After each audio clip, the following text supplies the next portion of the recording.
আল্লামা দিলাওয়ার হোসাইন সাইদি সাহেবের মতো মানুষ 13 বছর জেল খাটলেন, 90 দিন রিমান্ড দিল। কি আমাদের চেয়ে খুব খারাপ মানুষ ছিলেন তিনি নাকি? জেলের মধ্যে জেল থেকে ছাড়াইয়া নিয়ে হাসপাতালে নিয়ে গেল চিকিৎসার নাম করে, তারপর তাকে বিষাক্ত ইনজেকশন পুশ করে হত্যা করা হয়েছে বলে আজ কথা উঠেছে। বর্তমান গভর্নমেন্টের কাছে আমাদের দাবি, আপনারা অনেক রোড ম্যাপ ঘোষণা করবেন নির্বাচনের, উন্নয়নের, আপনি এই রোড ম্যাপ ঘোষণা করেন। আমাদের কলিজার টুকরা সাইদি সাহেবকে যারা হত্যা করলো, সেই ডাক্তার, সেই তলানিত স্বরাষ্ট্রমন্ত্রী, গোয়েন্দা বিভাগ যারা ছিল, ওদেরকে আগে অ্যারেস্ট করে আগে বিচার করুন। কোন দিন তারা আমাদেরকে জানাবে যে এই এই কাজ করেছিল তারা, এই জিনিসগুলো কবে ওই হত্যাকারীদের বিচার হবে, সেই রোড ম্যাপ যদি আগে জানতে চাওয়া হয়। শত শত মানুষকে হত্যা করা হলো আয়না ঘরের মধ্যে নিয়ে। 5 মে হত্যা করা হলো হেফাজতের আলেমদেরকে, গণহত্যা হলো। জুলাই আগস্টের আন্দোলনে পিলখানা হত্যাকাণ্ড হলো। 28 অক্টোবর 2006 সালে মানুষকে মেরে লগি বৈঠা দিয়ে নৃত্য করেছে মৃত্যু লাশের উপর। এই বিচারগুলো কবে হবে সেই রোডম্যাপ আগে দেন। ডক্টর ইউনূস সাহেব, আপনাকে আমরা ভালোবাসি, আপনাকে শ্রদ্ধা করি, সম্মান করি। নারীরা এসেছে আপনার কাছে সেই কাগজগুলো নিয়ে, তারপর কি আছে সেখানে? যৌনকর্মীদেরকে তারা এই বেশ্যাদেরকে স্বীকৃতি দিতে বলতেছে যে হ্যাঁ আমরা এগুলো আমাদের কাজ। তাহলে চুরি করাও তো কাজ, ডাকাতি করাও কাজ, সেইগুলো স্বীকৃতি দিয়ে দেন। আমার দেশে পালিয়ে যাওয়া সরকার যা করেছে সবগুলোই তো কাজ ছিল, ওই অন্যায় কাজ, সেইগুলো স্বীকৃতি দিয়ে দেন। তার কারণ হচ্ছে অন্যায় কাজের স্বীকৃতি যেমন বাংলাদেশের মানুষ দেয় না, ঠিক তেমনি জিনা ব্যভিচার করার মতো জঘন্য অপরাধকে কোনোদিন রাষ্ট্রীয় স্বীকৃতি দেওয়া, এবং এই নারী আন্দোলনে যারা আছে এবং নারী সমাজ, না জানি কি এটার নাম রে, এই নারী সংস্কার কমিটি, ওনারা সংস্কার করে কি হবে? পুরুষ হয়ে যাবে। সেই শরীফের গল্প, ট্রান্সজেন্ডার, নারীদের সংস্কার দরকার নাই, নারীরা যা আছে ঠিক তাই থাকুক। কারণ নারী আমার মা, নারী আমার স্ত্রী, নারী আমার কন্যা, নারী আমার ফুপি, নারী আমার খালা, নারী আমার নানি, নারী আমার দাদি। নারীদেরকে ইসলাম যে সম্মান দিয়েছে, যৌনকর্মী যারা আছে, বিশেষ করে যারা জেনা ব্যভিচার বেশ্যাবৃত্তি করে, তাদেরকে নাম ধরে ধরে এনে আপনি তাদেরকে হালাল কর্মসংস্থান দিয়ে দিন। কারণ অনেক যন্ত্রণায় পড়ে তাদের এই যৌবন সতীত্বকে বিক্রি করে মাত্র 50-60 টাকায়। আমাদের মায়ের জাতিদেরকে এই জায়গায় আমরা দেখতে চাই না, আমরা দেখতে চাই তারা বৈধ পন্থায় হালাল কাজে লিপ্ত হয়েছে। প্রয়োজনে বাংলাদেশের মানুষ আরো ট্যাক্স বাড়িয়ে দেবে, কিন্তু কোন জেনা ব্যভিচারকে বাংলাদেশের মানুষ স্বীকৃতি দিবে না। খাইয়া দেয়া কাম নাই। কয়েকজন মহিলা আপনার কাছে চলে গেল আর একটা প্রস্তাব দিল, এই প্রস্তাব পাশ করবেন না। এই প্রস্তাব বাংলাদেশের মানুষ প্রত্যাখ্যান করেছে। বাংলাদেশের কোন মুসলমান এবং বাংলাদেশের 99.9% মানুষ এই প্রস্তাবকে কোনোদিন রিসিভ করবে না। অতএব এটা যাচাই বাছাই করুন। এবং কেন এটা দেয়া হলো এই মুহূর্তে, যখন ভারত বাংলাদেশ নিয়ে ষড়যন্ত্র করছে, পালাতকরা ষড়যন্ত্র করছে, বিভিন্ন বিশ্বের রাষ্ট্র বিশ্বের যখন আমাদের দিকে আগ্রহের সাথে এগিয়ে আসছে, এই মুহূর্তে ইমান, ইসলাম, মুসলমান, তাহজিব, তামাদ্দুন, আমার দেশের সংস্কৃতি, আমার দেশের ঐতিহ্য, মুসলিম কৃষ্টি কালচার এবং দেশের সামাজিক অবস্থার বাইরে এসে এই বাজে প্রস্তাবগুলো কেন দেয়া হলো? এটা কোনো ষড়যন্ত্র কিনা? আমার দেশে আবার কোন রকমের অভ্যন্তরীণ কোন্দল সৃষ্টির পায়তারার অংশ হিসাবে রয়ের এজেন্ট হয়ে তারা কাজ করছে কিনা, মোসাদের কোন এজেন্ট হয়ে কাজ করছে কিনা, আগে সেই তদন্ত করুন। আপনি বার্ধক্যে পৌঁছে গেছেন, প্রচন্ড জ্ঞানী আমরা মনে করি আপনাকে। জাতির কঠিন মুহূর্তে আপনি এসেছেন শান্তির বারতা হয়ে। আপনাকে ছাত্র সমাজ তাদের লাশ এবং রক্ত দিয়ে বরণ করেছে, আপনিও তাদেরকে ভালোবেসেছেন। ছাত্ররা, মুসলমান যারা বেশি শহীদ হয়েছে, তারা বেশিরভাগ 99% মুসলমান সন্তান। 2-1 অমুসলিম শহীদ হতেও পারে, মানে তারা মৃত্যু হতেও পারে, কিন্তু এই মুসলিম সন্তানদের চেতনার সাথে, রক্তের সাথে কোনো রকম উল্টা আচরণ করবেন না। দয়া করে আপনি যাচাই বাছাই করুন এবং জ্ঞানীদেরকে এইটা পুরো পড়ে দেখার ব্যবস্থা করুন, আমাদের যেন নতুন করে আর কোনো কথা বলতে না হয়। তার কারণ আপনাকে বিব্রত করার জন্য তারা একটা উস্কে দেওয়ার জন্য কাজ করেছে মাত্র। অতএব এই নারী সংস্কার কমিটিতে যারা আছেন তাদের চেহারা দেখলেই বোঝা যায় ওরা কি সংস্কার চায়, ঠিক না বলেন? একজনেরও মাথায় কাপড় নেই, কপালে বড় বড় টিপ। এরা সংস্কার করে কি করবে? অতএব এদের সংখ্যা মুসলমানদের, বাংলাদেশের মানুষের সংখ্যার তুলনায় কোনো পয়েন্টে আসবে না, পার্সেন্টেজে আসবে না। অতএব ওই কয়টা নারীর কথায় আপনি বিভ্রান্ত হবেন না, বিব্রত হবেন না। আপনি প্রয়োজনে একটি ভালো জ্ঞানী তাওহীদপন্থী, যারা দেশ জাতিকেও জানে, ইমানকেও ধারণ করে, একটা কমিটি গঠন করে দিন এবং একটি এখানে যাচাই বাছাই করার জন্য ব্যবস্থা করে দিন। আর না হলে বাংলাদেশের মানুষ যদি ফুসকে ওঠে তাহলে একদিকে ঝামেলা হওয়ার সম্ভাবনা আছে, এই যে তার কারণ বাংলাদেশের মানুষ একবার যদি দাঁড়িয়ে যায় তাহলে সেটাকে শেষ না করা পর্যন্ত শুইতে যায় না। আমি আশা করছি বর্তমান অন্তর্বর্তীকালীন সরকারের প্রধান খুব বিবেচনার সাথে বিষয়টি মূল্যায়ন করবেন এবং গণমানুষের দাবি, মুসলমানদের দাবির প্রতি খেয়াল রাখবেন ইনশাআল্লাহ। সম্মানিত ভাইরা, এক এক নবী আলাইহিমুসসালামকে আল্লাহ তাআলা এক এক ভাবে মূল্যায়ন করেছেন, এক এক ভাবে পরীক্ষা নিয়েছেন। অতএব রাসূল সাল্লাল্লাহু আলাইহি ওয়াসাল্লামের ঈমান কি কাঁচা না পাকা? তাকে আল্লাহ এত পরীক্ষা করলেন কেন? আবু বকর, ওমর, ওসমান রাদিয়াল্লাহু আনহুমদের ঈমান কাঁচা না পাকা? পাকা। এই পাকা ঈমানদার কতটুকু পাকা সেইটা আল্লাহ আরো পাকাতে চান পরীক্ষার দ্বারা। সুবহানাল্লাহ বলেন। আসুন আমরা আজকে একজন নবীর জিন্দিগি নিয়ে আলোচনা করব, যিনি পালিয়ে গেছিলেন। কি করেছেন বলেন দেখি? পালিয়ে গেছেন। আমি এই আলোচনাটা এজন্য করার নিয়ত করেছি যাতে করে আমাদের দেশের যে গভর্নমেন্টটা অবৈধভাবে ক্ষমতা দখল করে চলে গেল, এরা কি চলে গেছে না পালিয়ে গেছে? না, ভালো করে বলতে হবে, পালিয়ে গেছে। এজন্য আমি চিন্তা করেছি যে কোরআন খুঁজে খুঁজে দেখলাম যে পালাইয়া যাওয়াদের অবস্থা কেমন হয়। আলোচনাটি খুবই এক্সক্লুসিভ, সময় উপযোগী, সর্বোপরি এই খুব বেশি সময় উপযোগী হওয়ার কারণে আপনাদের উদ্দেশ্যে জানাতে চাই যে যারা পালাইয়া যায় তাদের অবস্থা কেমন হয়। আল্লাহ যেন আমাদের এখান থেকে সত্যটাকে বুঝে সামনে পদক্ষেপ নেওয়ার তৌফিক দান করেন। দ্বিতীয় যে বিষয়টি আমি জানাবো তা হচ্ছে, একজন রাষ্ট্রপ্রধান পালিয়ে গেলে তার অনুসারী, তার কর্মী বাহিনী এবং তার সমর্থক নেতা ফাতা যা থাকে পাশাপাশি, তারা কি করলে, তাদের করণীয় কি, কি করলে তারা রক্ষা পাবে, তাদের জন্য করণীয় কি, এটা জানার দরকার আছে না নাই? সেইটাও জানাই দেব। তৃতীয়বারে জানাবো যে পলাতক গভর্নমেন্টের পরে আল্লাহ কাদেরকে ক্ষমতা দিতে চান। কথা বুঝেন নাই মনে? আলোচনার পার্ট কয়টা? তিনটা। এই তিনটা বিষয়ে আলোচনা করতে আমার সর্বোচ্চ 3-60 মিনিট লাগতে পারে, কিন্তু আমি লাগাবো না। 3-15 কত হয়? এই 45 মিনিট গভীর মনোযোগের সাথে কথা শুনতে হবে। আল্লাহ আমাদেরকে কবুল করুন।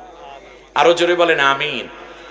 আমার সাথে পড়েন, আউযু বিল্লাহি মিনাশ শাইতানির রাজীম, বিসমিল্লাহির রহমানির রহিম। বিতাড়িত অভিশপ্ত শয়তান থেকে আল্লাহর আশ্রয় চাই। পরম করুণাময় অসীম দয়ালু আল্লাহর নামে শুরু করছি। ওয়া ইন্না ইউনুস লামিনাল মুরসালিন إذ أبق إلى الفلك المشحون فساهم فكان من المدحضين فالتقمه الحوت وهو مليم آمنت بالله। অর্থ হচ্ছে, স্মরণ করো সেই এক ঐতিহাসিক ঘটনার কথা। আমার নবীদের মধ্যে অন্যতম একজন ছিলেন ইউনুস।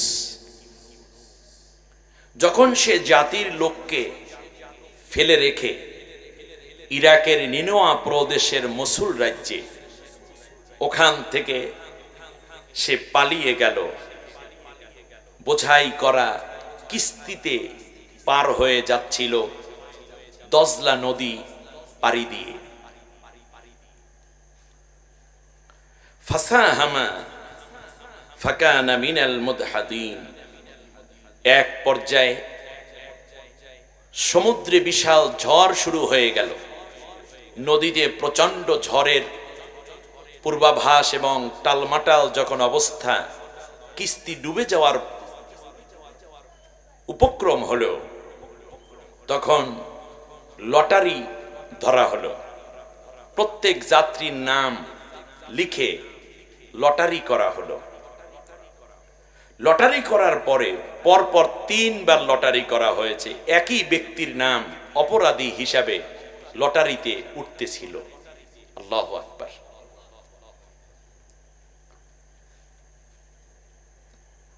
ফাকানা মিনাল মুদহাদিন। আর বারবার আমার ইউনুস পরাজিত হচ্ছিল।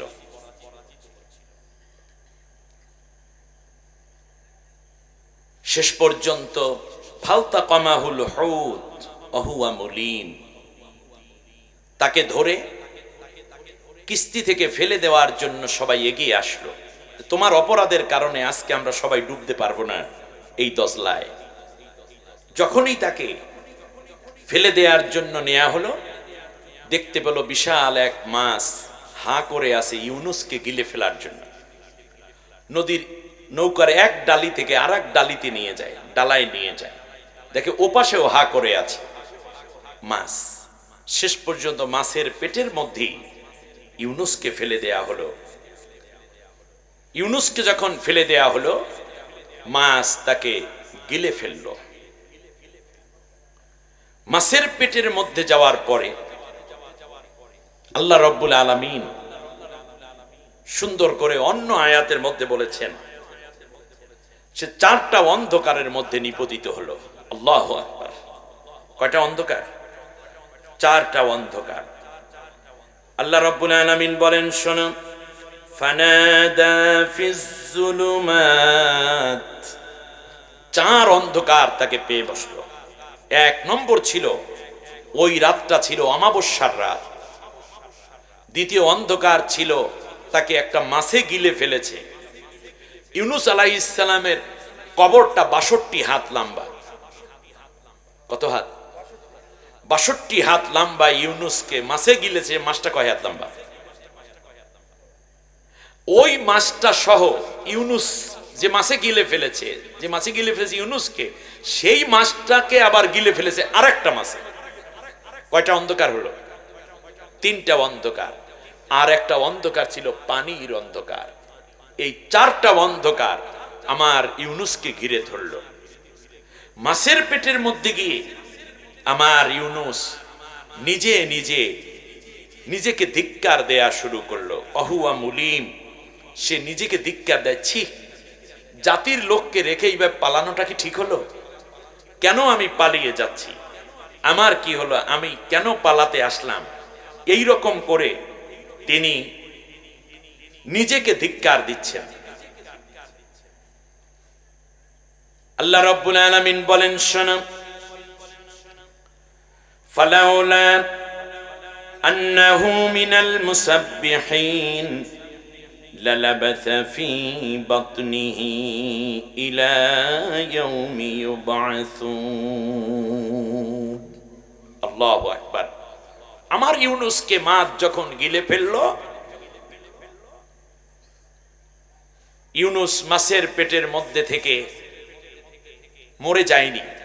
আমি আল্লাহ তাকে বাঁচিয়ে রেখেছি।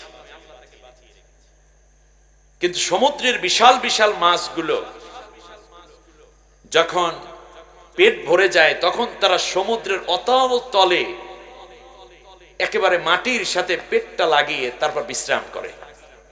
যদি ডিম দেওয়ার প্রয়োজন হয় ওখানে ডিম দেয়। সমুদ্রের পানিগুলো 3 স্তরে আল্লাহ ভাগ করেছেন। উপরের স্তরে ঢেউ, মাঝের স্তরে স্রোত, আর শেষের স্তরে কিছুই নাই, একেবারে নিরিবিলি পানি। সুবহানাল্লাহ। ওটা যদি নিরিবিলি না রাখতেন তাহলে মাছ যে ডিম পেরে, ডিম তো স্রোতে ভেসে অনেক দূরে চলে যেত, কোনোদিন বাচ্চা হতো না, মাছ মরে যেত, আমরা মাছ পেতাম না দুনিয়ায়। মাছ ওখানে স্থির। আর স্রোতটা যদি আল্লাহ উপরে নিয়ে আসতেন তাহলে আমরাও নষ্ট হয়ে যেতাম, আমাদের নৌকা, লঞ্চ, স্টিমার এগুলো চলতো না, দ্রুত নিয়ে যেত অনেক দূরে। স্রোতটা হয় মাঝখানে, উপরে হয় ঢেউ, অল্প অল্প স্রোত আমরা দেখি, মূল স্রোতটা মিডলে, আর একেবারে শেষ স্থির থাকে। এখানে যেমন এইভাবে একেবারে নিচের স্তরটা একেবারে স্থির, মাঝের স্তরে স্রোত, উপরের স্তরে ঢেউ, ঠিক তেমনি আমাদের যে এই প্রকৃতি আছে ঠিক এরকমই। আপনারা দেখবেন এখানে বাতাস বয়, এখানে কি বয়? বাতাস আছে, মেঘমালা আছে। এখান থেকে আপনি যদি ৬০০০ ফিট উপরে চলে যান, কত? ৬০০০ ফিট উপরে যাওয়ার পরে ওখানে আর মেঘ নাই, ওখানে বাতাস নাই, নিরিবিলি একটা জায়গা। এর পরের উচ্চতায় যদি আপনি পৌঁছে যান, আরেকটা স্তর, সেখানে মধ্যাকর্ষণ শক্তিই নেই। সেখানে আপনি যদি এই বোতলটা এভাবে রেখে দেন, এভাবেই থেকে যাবে, পড়বে না, মানে নিচে টানবে না। মধ্যাকর্ষণ শক্তি নিচের দিকে টানে, লব গ্রাভিটেশন নাই সেখানে। চাঁদের দেশে মানুষ গেলে দেখেন না কি অবস্থা, যেভাবে আছে ওইভাবেই থেকে যায়। এর মানে হচ্ছে আল্লাহ তাআলা এই বায়ুমণ্ডলকে যেভাবে সাজিয়েছেন 3 স্তরে, সমুদ্র এবং বিশাল সাগরকেও আল্লাহ সেই 3 স্তরে সাজিয়ে রেখেছেন। সুবহানাল্লাহ। ইউনূস আলাইহিস সালাম মাছের পেটের মধ্যে করে চলে গেলেন একেবারে নিচে। তখন তিনি শুনতে পেলেন অন্যান্য মাছ, হাঙ্গর, কুমির থেকে নিয়ে যা কিছু আছে, শৈবাল থেকে নিয়ে পাথর, সবকিছু আল্লাহ রব্বুল আলামিনের জিকির এবং তাসবিতে লিপ্ত। ইউনূস আলাইহিস সালাম আল্লাহর কাছে কান্না শুরু করে দিলেন। তিনিও একটা দোয়া পড়লেন। তার সেই দোয়ার কথা আল্লাহ রব্বুল আলামিন কোরআনের সূরা আম্বিয়ার 87 নম্বর আয়াতের মধ্যে বলেন, ইউনূস আমার কাছেও তাসবিহ পড়া শুরু করে দিল। লা ইলাহা ইল্লা আনতা সুবহানাকা ইন্নী কুনতু মিনাজ জালিমিন। সুবহানাল্লাহ। আমরা এই দোয়াটা জানি না? এই দোয়াটাকে কি দোয়া পড়ে?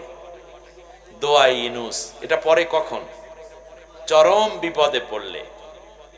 কিন্তু যারা এখন চরম বিপদে পড়ছে তারা দোয়া ইউনূসও পড়তে পারে না, কারণ ইউনূসই তাদের মূল সমস্যার কারণ। ঠিক কিনা বলেন? হ্যাঁ, ইউনূস হইলে সবচেয়ে বড় শত্রু, এখন দোয়া পড়বে কেমনে? দোয়া ইউনূসও পড়তে পারতেছে, কি মুসিবত। আল্লাহ রাব্বুল আলামিন বললেন, শোনো, আমার ইউনূস দোয়া করলো, আল্লাহ তুমি ছাড়া আর কোনো ইলাহ নাই, তুমি ছাড়া আমার কোনো বান্ধব নাই, তুমি ছাড়া আমার কোনো মাবুদ নাই। সুবহানাকা, তুমি হচ্ছ দুর্বলতা অক্ষমতা মুক্ত, তুমি হচ্ছ পবিত্র। ইন্নী কুনতু মিনাজ জালিমিন, আল্লাহ গো আমি তো আমার নিজের উপরে বড় জুলুম করে বসেছি। ওহুয়া মুলিম, সে নিজেকে নিজে ধিক্কার দেয়া শুরু করে দিল। ইউনূস আলাইহিস সালামের দোষ ছিল কি বলেন তো দেখি? দোষ ছিল একটাই, শুধু পালিয়ে গেছে। আর কোনো দোষ ছিল? কথা বলেন। যাওয়ার সময় মানুষ হত্যা করে গেছে, আয়না ঘরে মানুষ আটকাই গেছে, অবৈধভাবে ক্ষমতা দখল করেছিলেন। তিনি কি মানুষকে ফাঁসি দিয়েছেন? তিনি কি কারো সম্পদ লুণ্ঠন করেছেন? তিনি কি দেশ থেকে সম্পদ পাচার করেছেন? কোনো দোষ করেন নাই, শুধুমাত্র পালাইয়া গেছেন। ইদ আবাকা, আবাকা শব্দ তো পালাইয়া যাওয়া, শুধু পালানোর অপরাধ। অপরাধটা কি? অতএব বোঝা যায় দেশ ছেড়ে এইভাবে পালিয়ে যাওয়াটাও একটা কি অপরাধ। সেই অপরাধের কারণে তিনি ধিক্কার দিচ্ছেন, ছি আমি কেন পালিয়ে আসতে গেলাম, আমার আল্লাহ তো পালাতে বলেন নাই। এই পালানোটাই যদি এত অপরাধ হয়, যার কারণে ইউনূস আলাইহিস সালামকে মাছের পেটের মধ্যে চলে যেতে হয়েছে, আর সে এত অত্যাচার করে গেল, 2000-এর অধিক ছাত্র ছাত্রীকে হত্যা করে গেল, শিশু হত্যা করলো, অবৈধ ক্ষমতা এলো, দেশের সম্পদ বিদেশে পাচার করলো, আয়না ঘর বানাইয়া জীবন থেকে মানুষের জীবনী শক্তি শেষ করে দিল, এরপরে বলছে আমি দোষ করেছি কি? এইরকম একটা আন্দা নারীর পেছনে আমার দেশের কোন মানুষ দৌড়াতে পারে আমি বিশ্বাস করি না।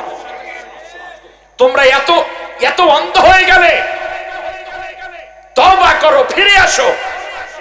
এই প্রতিবন্ধী নারীর পেছনে কেউ থাইকো না, আমাদেরকেও ঠিক ওর মতো বানিয়ে দিবে।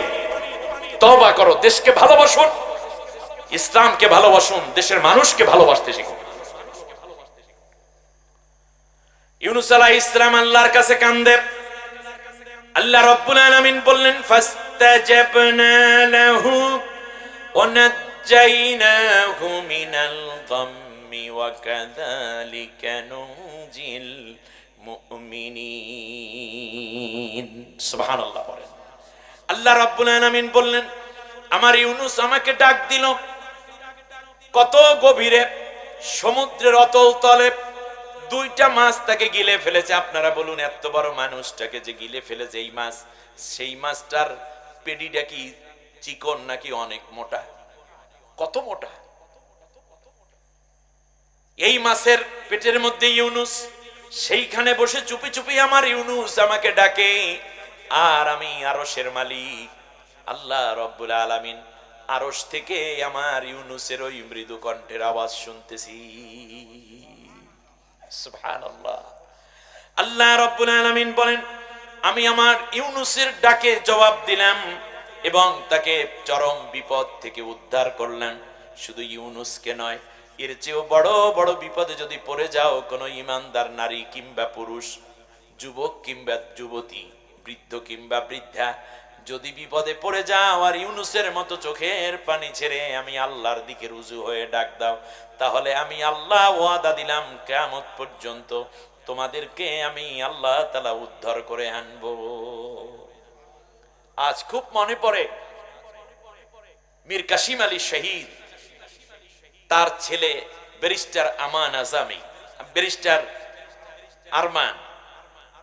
এই আরমানকে আয়না ঘরে ঢুকালো, ও তো আল্লাহ ছাড়া কাউরি আর ডাকতে পারে নাই। 11টা বছর চোখ বান্ধা, হাত পা বাঁধা অবস্থায়, যখন আজান হতো তখন নাকি জোরে জোরে এমন গান বাজাইতো যে আজানের ধ্বনি যেন কারো কানে না যায়। মরহুম অধ্যাপক গোলাম আজম সাহেবের ছেলে ব্রিগেডিয়ার জেনারেল আমান আজামি, তাকেও তো এইভাবেই বেঁধে রাখা হয়েছে। তারা কাকে ডেকেছে? তারা ওই আল্লাহকে ডাকার কারণে আল্লাহ ইউনূস আলাইহিস সালামকে যেমন করে মাছের পেট থেকে বাঁচাই দিয়েছেন, আমার মনে হয় এই যুগে আল্লাহ তাআলা যে ইউনূস আলাইহিস সালামের মতো ডাকলে চরম বিপদ থেকে মানুষকে আল্লাহ উদ্ধার করে আনেন, তার প্রমাণ এই আয়না ঘর থেকে বেঁচে যাওয়া মানুষগুলো।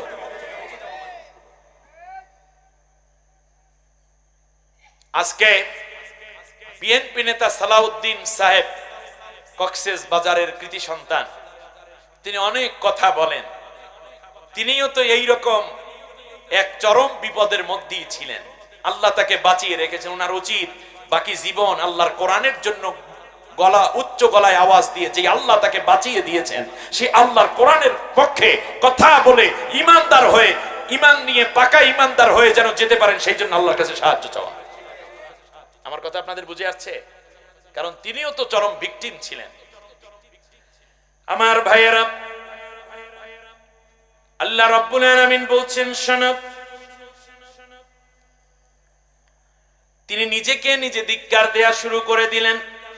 ফালাউলা আন্নাহু কানা মিনাল মুসাব্বিহিন, আমার ইউনূস যদি মাছের পেটের মধ্যে আমি আল্লাহকে না ডাকতো তাহলে কি হইতো জানো?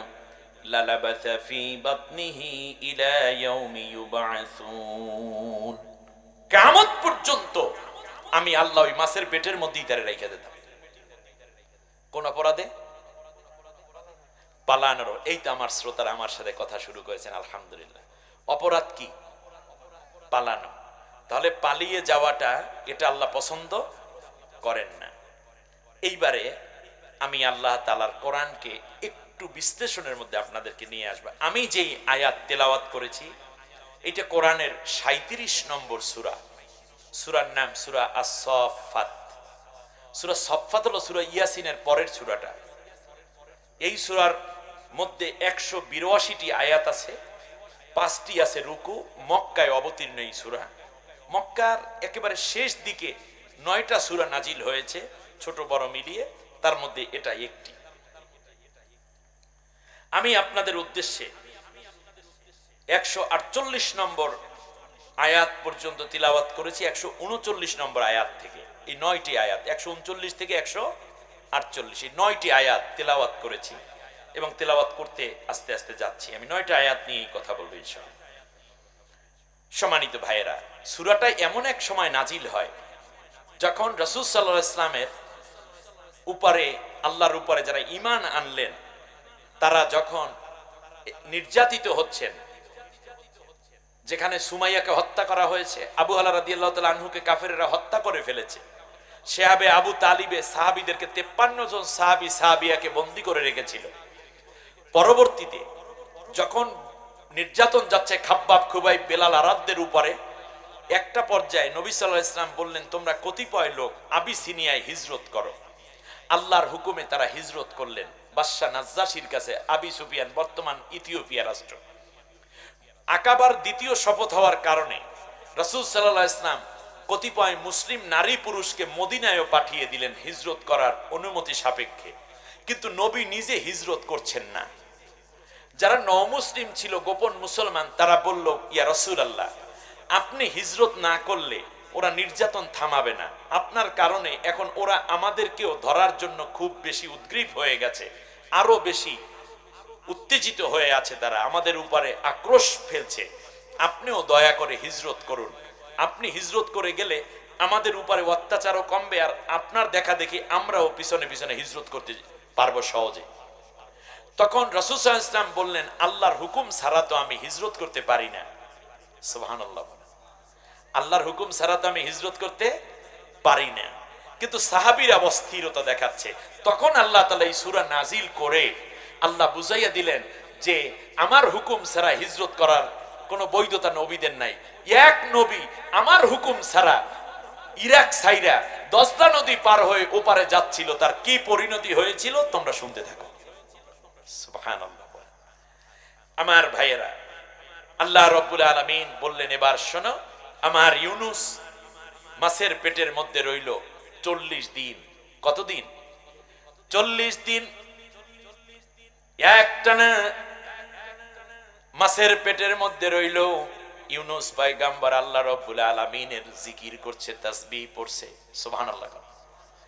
আল্লাহ রাব্বুল আলামিন বলেন, শোনো, শেষ পর্যন্ত আমার ইউনুসকে আমি আল্লাহ তাআলা উদ্ধার করলাম। আল্লাহু আকবার। বড় মাছটার পেটের মধ্যে ব্যথা শুরু হলো, সে বমি করে দিল। মাছের যেই পেটের ভিতরে যেই অন্য মাছ ছিল সেই মাছটাও তখন জীবিত, সেই মাছটাকে বমি করে দিল। সেই মাছটা দৌড়াইয়া সাঁতার কেটে কেটে চরের ভিতরে উঠে পড়ল। ইউনুস আলাইহিস সালামকে আল্লাহ রাব্বুল আলামিনের কুদরত ওই মাছটাও বমি কইরা চরের মধ্যে বালুর মধ্যে ফেলে দিল। সুবহানাল্লাহ। তাহলে যেই মাছই ইউনুসকে গিলেছিল সেই মাছ বমি করতে পারত, ঠিক না? মাছ তো বমি করতে পারে, আমরা জানি কিছু মাছ বমি করতে পারে। কিছু প্রাণী আছে যা বমি করতে পারে না, যেমন সাপ বমি করতে পারে, কুকুর বিড়াল বমি করতে পারে, বাদুর বমি করতে পারে। আপনারা জানেন কিনা এগুলো? তো কিছু প্রাণী আছে যা কোনোদিন বমি করতে পারে না, যেমন এর মধ্যে একটা হইলো কচ্ছপ। একটা কি? কচ্ছপ কি বমি করতে পারে? পারে না। আমি এখান থেকে ছোট্ট একটা কথা বলে রাখি, এমন পেটের মধ্যে পালাতক সরকার প্রধান ঢুকে পড়েছে এমন এক জাতির মধ্যে যারা কচ্ছপকে খুব পছন্দ করিয়া খায়। আর কচ্ছপের বৈশিষ্ট্য হলো তারা গিলতে জানে, বমি করতে জানে না। আপনি কোনোদিন আর বমি হইবেন না, যে গিলছে ওটা গিললেই যাবে, আর কোনোদিন বাইরে দিতে পারবে না। আমাদের পুরো দেশটাকে গিলে ফেলতে চেয়েছিল বিএনপি। আবার বলি, বিএনপি 16 বছরে আন্দোলন কইরা দেশটাকে আনতে পারেন নাই। দিন দিন অত্যাচারের মাত্রা আরো বেড়ে যাচ্ছিল। ভারতের করদ রাজ্য হয়ে যাচ্ছিল। জামাত ইসলামী পারে নাই, হেফাজতে ইসলাম পারে নাই, চরমনাই হুজুরে পারে নাই। 5 আগস্ট আন্দোলন হলো চূড়ান্ত পর্যায়ে। 18ই আগস্ট ছিল ওই পলাতকদের একটা মিটিং ভারতের সাথে। সেই দিন করদ রাজ্যে লিখে দেওয়ার দলিলে স্বাক্ষর করার কথা ছিল। আমার ছাত্র সমাজ বুঝতে পেরেছে যদি এই দলিল হয়ে যায় তাহলে বাংলাদেশ অনন্তকালের জন্য আমরা গোলাম হয়ে যাব, আমরা আরেক কাশ্মীরে পরিণত হয়ে যাব, আরেক ফিলিস্তিন হবে বাংলাদেশ। অতএব জীবন দেব, বাংলার 1 ইঞ্চি জমিন ভারতের হাতে তুলে দেব না। এই জন্য রক্ত দিয়েছে, জীবন দিয়েছে, বাংলার জমিন দেয় নাই। ঠিক কিনা বলে? আর এখন বড় বড় কথা বলছেন আপনারা। ধৈর্য ধারণ করুন, দেশটাকে অস্থিতিশীল করবেন না, সময় দিতে হবে। এবং একটি মাস্টার প্ল্যানে দেশ আগাচ্ছে, সময় সুযোগ মতো আপনারা নেতা হয়ে যাবেন, কিন্তু অস্থিরতা দেখাবেন না। সময় থাকুক। ওই যদি স্বৈর শাসক থাকতো আগামী 27 সাল পর্যন্ত, নাকি 29 সাল পর্যন্ত থাকতো না? তাদের টার্গেট ছিল 41 সাল পর্যন্ত। কমপক্ষে ওই যে কত সাল, 29 সাল পর্যন্ত একটুখানি চাপে চুপে থাকতে হবে। মনে করবেন ওরাই ক্ষমতায় আছে, কিন্তু পাওয়ারে আপনারা। এখন তো ঘরে ঘুমান যায়, মামলা তো নাই, নেতা নেত্রী সব জেল থেকে বেরিয়ে এসেছে। শুধুমাত্র জামাত ইসলামের একজন নির্দোষ এটিএম আজহার সাহেব সহ সব নেতা নেতৃত্ব বাইরে চলে আসছে। আশা করছি আজহার সাহেব খুব দ্রুত মুক্তি পাবেন ইনশাআল্লাহ। শুনুন, সেজন্য বলছি কাজ করতে দিন। গোটা বিশ্ব আজ বাংলাদেশের প্রতি আগ্রহ দেখাচ্ছে। যারা মুখ ফিরিয়ে নিয়েছিল, ইনশাআল্লাহ বাংলাদেশ দাঁড়াবে। বলেন ইনশাআল্লাহ। যাই হোক, আমি এই দিকে আর সময় দিতে চাই না। এখন মাছ তাকে গিলে ফেললো, মাছ তাকে বমি করে ফেলে দিল। আল্লাহ রাব্বুল আলামিন বলেন, শোনো, ফানাবাদনাহু বিল আরাই ওয়া হুয়া সাকিম। যখন ইউনূস পয়গম্বরকে মাছ বমি করে ফেলে দিল, উগরে ফেলে দিল, তখন সে ছিল দুর্বল এবং সে ছিল সাকিম। সাকিম আল্লাহ কোরআনে কি বলেছেন বলেন তো দেখি? ওয়াহুয়া সাকিম। সে ছিল প্রচন্ড দুর্বল, অসুস্থ। অসুস্থতাকে আরবিতে 3টা শব্দ দ্বারা প্রকাশ পায়। 1 নম্বর হচ্ছে, মানুষ স্বাভাবিক রোগী যদি হয় তাকে আরবিতে বলে মারিদ। আরবিতে কি বলে? মারিদ। আর তার চেয়ে যদি আরেকটু বেশি হয় তাকে বলে দাঈফ। আর তার চেয়েও যদি অসুস্থ হয় তাকে বলে সাকিম। এখন আপনাদেরকে বলি, যেমন কোন ব্যক্তি বাজারে যাচ্ছে, অটো ড্রাইভার অটো চালাচ্ছে, কিন্তু মাথায় একটু ব্যথাও আছে, গায়ে জ্বরও আছে। কয় ভাই কি খবর? কয় ভাই বাসায় তো টাকা পয়সা নাই, চাল টাল নাই, একটু নামলাম। শুনলাম তোমার নাকি জ্বর। গেলে জ্বর আছে, এটা নিয়ে চলতেছি। কিছু এইরকম অবস্থা হয় না? গায়ে জ্বর কিন্তু দোকানে ঠিকই বসছে, মাছ ধরতেও গেছে। কয় ভাই কয়দিন ধরে শরীরটা বিষ ব্যথা করে, আর একটু শরীরটা চাবানি চুরানিও আছে। শুনলাম হাল চাষ করতে আসছো কেন? তাহলে দূর এইটা লইয়েই চলতে হইবে, কি করা, আস্তে আস্তে ঠিক হয়ে যাবেন। এটাকে আরবিতে কি বলে? মারিদ। এটাকে আরবিতে কি বলে? মারিদ।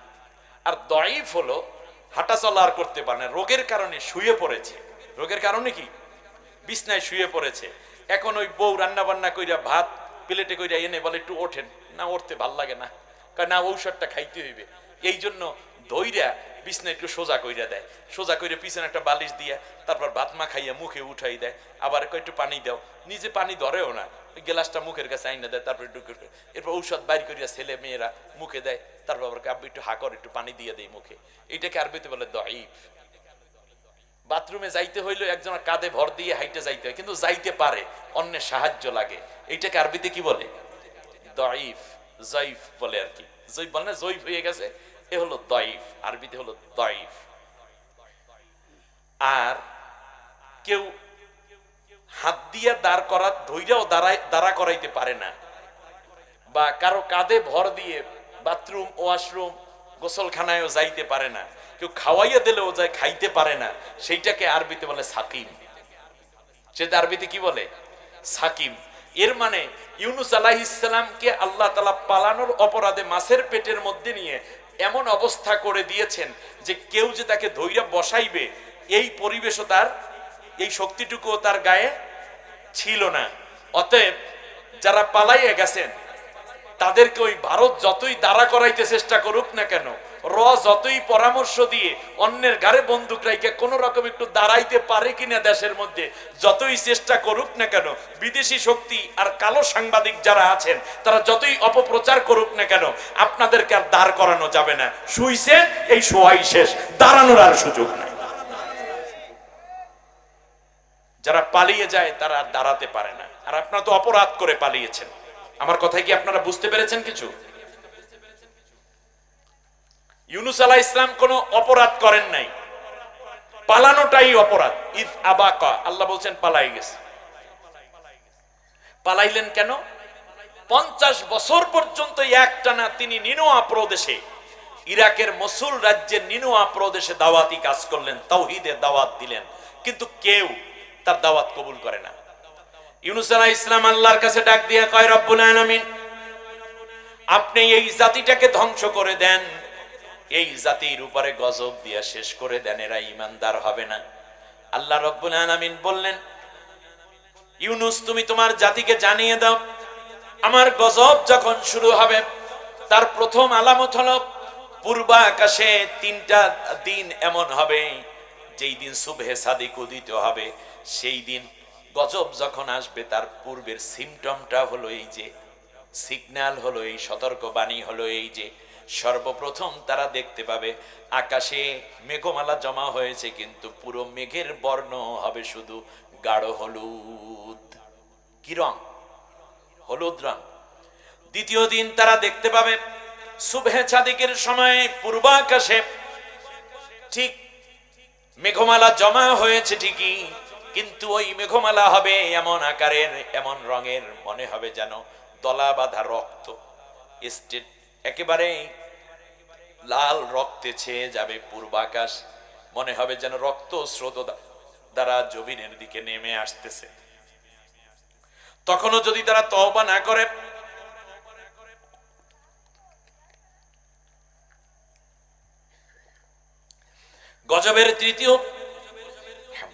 গজবের তৃতীয় আলামত হবে এই যে, তৃতীয় দিন মেঘমালা হবে কিন্তু গাঢ় অন্ধকার, অমাবস্যা রাতের মতো সুবে সাদিকের পরে অন্ধকার থেকেই যাবে। প্রচুর মেঘ জমা হবে, সেই মেঘের মধ্যে গর্জন থাকবে, বিদ্যুৎ চমকাবে, প্রচন্ড রকমের বজ্রপাত হবে, আর এক পর্যায়ে বৃষ্টি শুরু হবে। এই বৃষ্টি পানির বৃষ্টি নয়, এটা হবে পাথরের বৃষ্টি। কি বৃষ্টি? এই পাথরের তলে চাপা পড়ে যাবে গোটা জাতি, তাদের গরু ছাগল উট দুম্বা বকরি ভেড়া গাছপালা ফসল সব যেমন করে ঢেকে যাবে, ঠিক তার পাশাপাশি তাদের ঘর বাড়িগুলো আমি আল্লাহ রব্বুল আলামিন আসমান থেকে পাথর পাঠাইয়া জমিনের সাথে মিশাইয়া দেব 32 নম্বর বাড়ির মতো। এমন অবস্থা হয়ে যাবে কশিন কালেও তারা এই পৃথিবীতে আর চোখ তুলে তাকাতে পারবে না, সবাইকে মেরে ফেলবো। কার কথা? কথা বলে না। আল্লাহ রাব্বুল আলামিন বললেন, শোনো, এই কথাগুলো যখন আমি ইউনুসের কাছে দিলাম, ইউনুস পয়গম্বর জাতির মধ্যে এলান করে দিল, আমার জাতির লোকেরা, মহাবিপদ সংকেত তোমাদের জন্য অপেক্ষা করে, ঈমান আনো। জাতির লোকেরা উপহাস করলো আর বলল, ইউনুস কত কিছু কথাই তো বলে, ভয়ভীতি দেখাইয়া লাভ নাই। তার কারণ হচ্ছে আমরা এত তাড়াতাড়ি মরতাম না, আমরা ঠিক আছি, আমরা মূর্তি পূজা করে বাইচা যাব, আমাদের দেবদেবী আছে। নাউজুবিল্লাহ। ইউনুস আলাইহিস সালাম জাতির লোকদের এই কথা শুনে আরো ব্যথিত হলেন, কিন্তু আল্লাহ রাব্বুল আলামিন তাকে চলে যেতে বলেন নাই। না বলার পরেও তিনি যখন চলে যাচ্ছিলেন, মাঝখান থেকে দজলা নদীর উত্তাল তরঙ্গমালায় এইটা হয়ে গেল, কিন্তু গভীর রাত, এখনো ফজর হয় নাই, তার আগে পরিবেশটা বুঝতে পেরেছে এলাকার মুরব্বীরা, নিনোয়া প্রদেশের লোকেরা যারা সচেতন, তারা বুঝতে পেরেছে বড় রকমের অশনি সংকেত। এই কথা যখন তারা বুঝতে পারলো, জাতির লোকদেরকে এলান করে দিল, যুবক যুবতী নারী বৃদ্ধ আবাল শিশু বনিতা যারা ছিল সবাই চলে আসলো ইউনুস আলাইহিস সালামের বাড়িতে। ইউনূস আলাইহিস সালামের বাড়িতে এসে জাতির লোকেরা বলল, আল্লাহর পয়গাম্বর, আমরা তওবা করেছি, কোনদিন আর মূর্তি পূজা করব না, আমরা মূর্তিগুলা ভেঙে এসেছি। আল্লাহু আকবার! মূর্তিগুলো কি করে এসেছি? আমি তো মনে করি পলাতক সরকারের তত্ত্বাবধানে যতগুলো মূর্তি তৈরি করা হয়েছে তার জাতির পিতার নামে, তাদের পিতার নামে কিংবা অন্যান্য মূর্তি, সব মূর্তিগুলো তাদেরই ভাঙ্গা উচিত ছিল। কিন্তু আল্লাহ রাব্বুল আলামিন দেখলেন ওরা যেহেতু ভাঙ্গে না, অতএব অন্য জাতির লোকদেরকে দিয়ে, যুবকদেরকে দিয়ে, ছাত্রদেরকে দিয়ে আল্লাহ সব মূর্তিগুলোরে ভাঙ্গাই দিয়েছে। ঠিক না বলেন? কারণ আজকে তাদের বাবার মূর্তি বানিয়েছে তারা, আগামী কালকে আমার দেশের ছাত্রদেরকে দিয়ে, পুলিশদের, র‍্যাব, গোয়েন্দা, DB, DSP, T1, EC, DC SP, ঠিক তার পাশাপাশি তাদের দলের লোকদেরকে দিয়া ওই মূর্তি পূজা করাইয়া ছাড়তো। তার কারণ শুধু কি বানানোর জন্য বানাইছে নাকি কাজের জন্য বানাইছে মূর্তি? হাজার হাজার কোটি টাকা ব্যয় করেছে। আল্লাহ রাব্বুল আলামিন দেখলেন ওলি আউলিয়ার বাংলাদেশ, পীর মাশায়েখদের বাংলাদেশ, তাহাজ্জুদ গোজার মানুষের বাংলাদেশ, মসজিদের বাংলাদেশ, মাদ্রাসার বাংলাদেশ, হাফেজদের বাংলাদেশ, তাবলীগ ওয়ালাদের বাংলাদেশ, শহীদের রক্তে ভেজা আল্লাহর কোরআনের পতাকা উড্ডীন করার জন্য শহীদ হওয়া মানুষের বাংলাদেশ। এই বাংলাদেশে শুধুমাত্র রাজনৈতিক কারণে কোটি কোটি মানুষ মূর্তি পূজা করবে, আর যারা ওই মূর্তি পূজা করতো না তাদেরকে বলতো রাজাকার, তাদেরকে বলতো দেশদ্রোহী, তাদেরকে বলতো এরা বিদেশি তাবেদার, এদেরকে বলতো এরা হচ্ছে দেশের স্বাধীনতা বিরোধী। এই কথাগুলো বইলা বইলা আপনার সন্তান আমাদেরকে, অন্যদেরকে, সবাইকে হয়তো চাকরিচ্যুত করতো অথবা চাকরি কোনোদিন দিত না। শেষ পর্যন্ত বেঁচে থাকার তাগিদে অনেকেই ওই ওর বাবার মূর্তিটা পর্যন্ত পূজা করা শুরু করে দিত।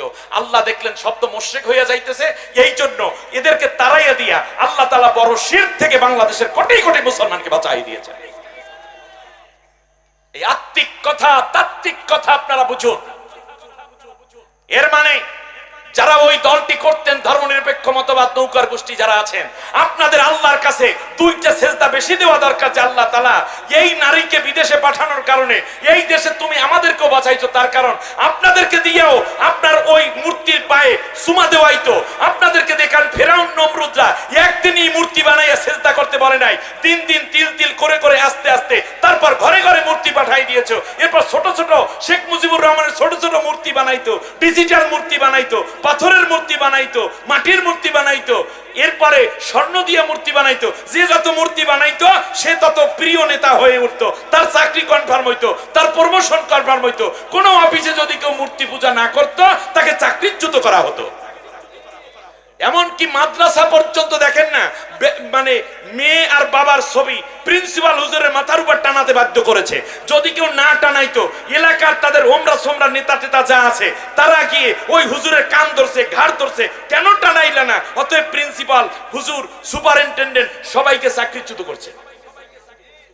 এর মানে হচ্ছে আজকে দিয়েছে ছবি, রাস্তায় দিয়েছে মূর্তি, ইউনিভার্সিটিতে মূর্তি, কয়দিন পরে সবাইকে মূর্তি পূজা করাইয়ে ছাড়তো। আর মূর্তি যখন কোন ক্রমে পূজা করত তখন সাথে সাথে দেখা যায় ওই ব্যক্তি মোমেন থাকে না, মুশরিক হয়ে যায়। ইউনূস আলাইহিস সালামের জাতির লোকেরা যখন দেখতে পেল গজব এসেছে, আগে নিজের জীবন বাঁচানো দরকার, মূর্তি দিয়া করব কি, সমানে নিজেরা মন্দিরে ঢুকে ঢুকে নিজেদের মূর্তিগুলো নিজেরাই ভাঙ্গে আসছে। ইউনূস আলাইহিস সালামের বাড়িতে এসে ডাক দিয়ে বলে, আল্লাহর পয়গাম্বর, আমরা আমাদের মূর্তিগুলোকে ভেঙে এসেছি, আর কোনোদিন মূর্তি পূজা করব না, এক আল্লাহর উপরে ঈমান আনার জন্য আপনার উপস্থিতি চাই, আপনি আসেন। আমরা হাজির হয়ে গেছি। কিন্তু দেখা গেল ইউনূস আলাইহিস সালাম ঘরে নাই, তিনি চলে যাচ্ছেন কোথায়? দজলা পার হয়ে, মনে আছে আপনাদের? তিনিও তো কট খাইয়ে গেছেন কোথায়? মাছের পেটে। অপরাধ কি? শুধু পালাইছে, শুধু পালানোর কারণে মাছের পেটে। আর এত অপরাধ কইরা আপনি পালাইলেন গিয়ে কচ্ছপের পেটে, এটা আর বমি হইবে না কোনোদিন। আবার বলি, ইউনূস পয়গম্বর আলাইহিস সালাম, আপনাদের কষ্ট হচ্ছে নাকি? ইউনূস আলাইহিস সালাম ঘুরে যদি একটু বাইরে এবারে আসি, ইউনূস আলাইহিস সালামকে না পেয়ে জাতির লোকেরা ইউনূসের ঘরের ভিতর ঢুকছে, ঢুকে তো ইউনূস ঘরে নাই। জাতির লোকেরা দেখতে পেল পূর্ব আকাশে ফজরের ওয়াক্ত হয়ে যাচ্ছে, সুবহে সাদিক উদিত হবে। ইউনূস আলাইহিস সালামের কওমের লোকেরা চোখের পানি ছেড়ে আসমানের দিকে দুইটা হাত উঁচু করলো, তার কারণ তারা ইউনূস আলাইহিস সালামের কাছ থেকে ঈমানের কথা শিখেছে, ঈমান আনে নাই। কথাগুলো তো জানতে পেরেছে, আল্লাহ কি, আল্লাহ কোথায়, আরশ কোথায়, গজব কোন দিক থেকে আসবে, সব তো শুনতেছে। যদিও তারা কি করে নাই, আমল করে নাই, মানে নাই। এইবার সব কথা তারা মেনে নিচ্ছে, কিন্তু যার মাধ্যমে মানবেন তিনি কোথায়, পলাইয়া যাচ্ছে। আসমানের দিকে মুখ করে দুইটা হাত বাড়াইয়া চোখের পানি ছেড়ে ডাক দিয়া কয়, রব্বুল আলামিন, আরশের মালিক, আমাদের নবী তো চলে গেছে কোথায় জানি না, কিন্তু তুমি আমাদের উপর গজব দিও না, আযাব দিও না। আল্লাহ, আমরা কোনোদিন আর মূর্তি পূজা করব না, একমাত্র তোমাকেই সিজদা করব, তোমাকে মেনে নিব, তুমি আমাদেরকে মাফ করে দাও। আল্লাহ রাব্বুল আলামিন বললেন, ফালাউলা কানাত ক্বরিয়াতুন আমানাত ফানাফাআহা ঈমানুহা ইল্লা কওমা ইউনূস। আল্লাহু আকবার। আল্লাহ রাব্বুল আলামিন বললেন, এই পৃথিবীতে আমি নবী প্রেরণ করেছি, ঈমান আনার ক্ষেত্রে আমি নবীদেরকে মাধ্যম বানাইয়া জাতির লোকদেরকে হেদায়েতের ব্যবস্থা করেছি। কারণ আমি তো জাতির সামনে উপস্থিত হব না, নবীর কাছে আসমানি কিতাব পাঠাই, নবীর কাছে ফেরেশতা পাঠাই, নবী দাওয়াতি কাজ করে, আমার কথা বলে। কারণ নবীকে আমি কন্ট্রোল করতাম, আর নবী জাতিকে কন্ট্রোলের চেষ্টা করত। কিন্তু আমার ইউনূসের ব্যাপারটা একেবারে এক্সেপশনাল। কোরআনের মধ্যে একটা এক্সেপশনাল কথা আল্লাহ বলেছেন, শোনো জাতির লোকেরা, বিশ্ববাসী শোনো, আমানাত ফানাফাআহা ঈমানুহা ইল্লা কওমা ইউনূস, শুধুমাত্র ইউনূসের জাতির লোকদের ঈমান আমি আল্লাহ সরাসরি কবুল করেছি। কারণ আমার ইউনূস জাতির লোকের রাইখা পালাইছে, তাই বলে কি আমি আমার বান্দাদেরকে গজব দিয়া শেষ করতে পারি? ইউনূস একা পালাইয়া যায় যাক, কিন্তু তার জাতির লোককে আমি আল্লাহ রাব্বুল আলামিন ঈমানের কারণে বাঁচাইয়া দিলাম। সুবহানাল্লাহ। ইল্লা কওমা ইউনূস, ইউনূসের জাতি ব্যতীত অন্য কারো ঈমান আমি এইভাবে নেই নাই। সুবহানাল্লাহ বলবেন না?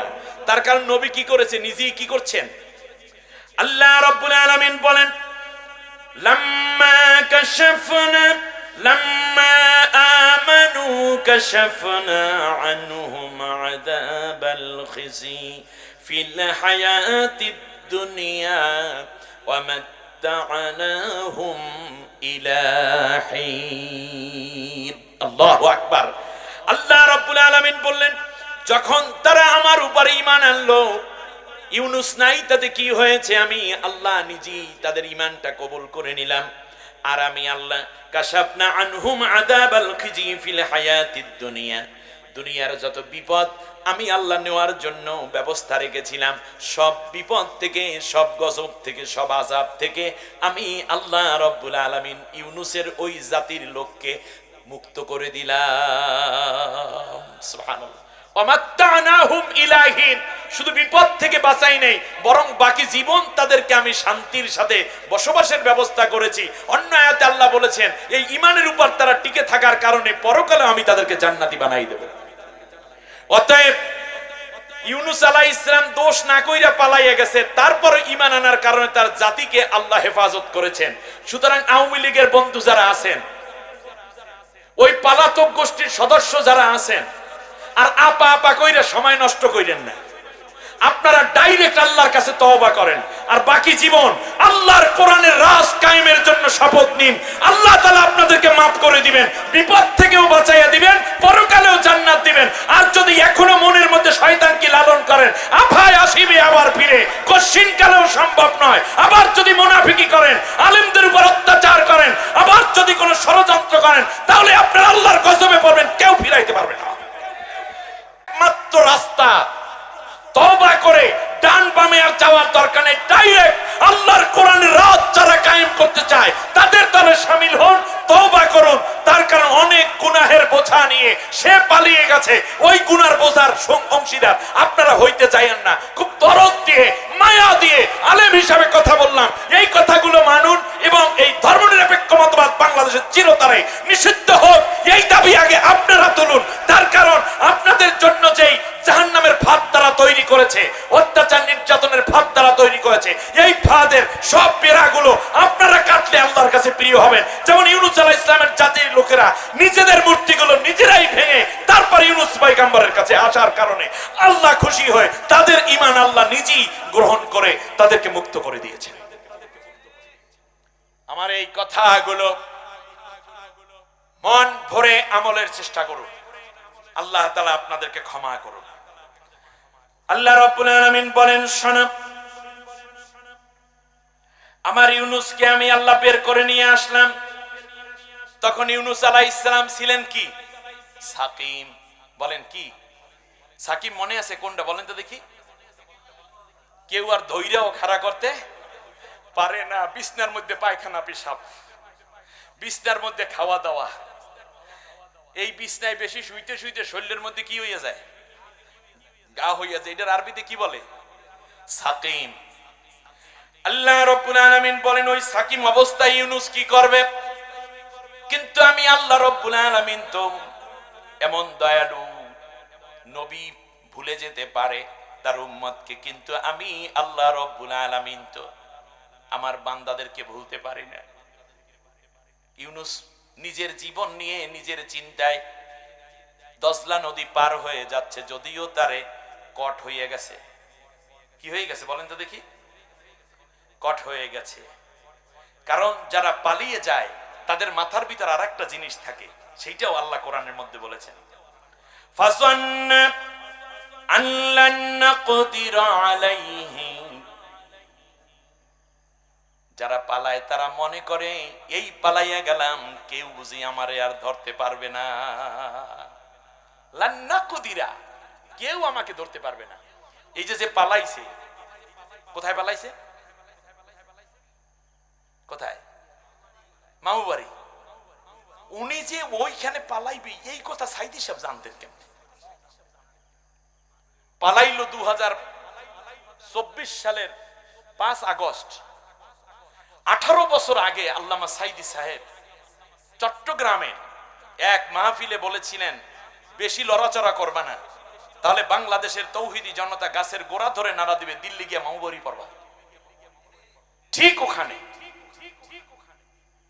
পালাবার জন্য ইঁদুরের গর্ত খুঁজে পাবে না। আল্লাহর কত বড় ওলি ছিলেন আপনারা বুঝতে পেরেছেন?